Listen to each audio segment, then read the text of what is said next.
Teka. Ito bali yung second floor. Yan. Ito yung kalagyan ng hagdanan. Sa baba.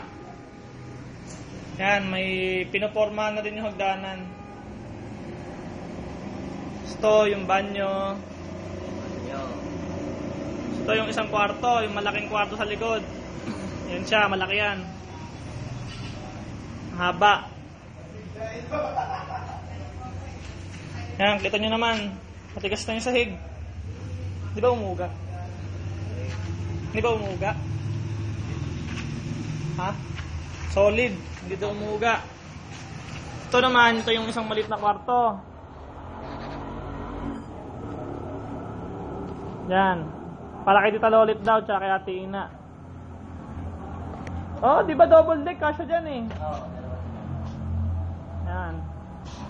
Ito yung kwartong malaki sa likod.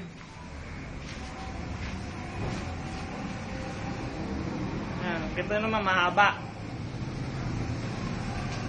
Mahaba. Yan.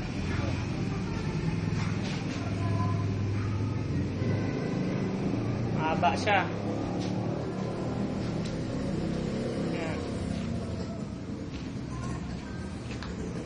Yan lang muna, wala pang ibang ano at inaayos pa yung mga beam paglalagyan ng isang kabilang side. So, paano mo rin yung para sa camera? Ito, susunod na trabaho na to.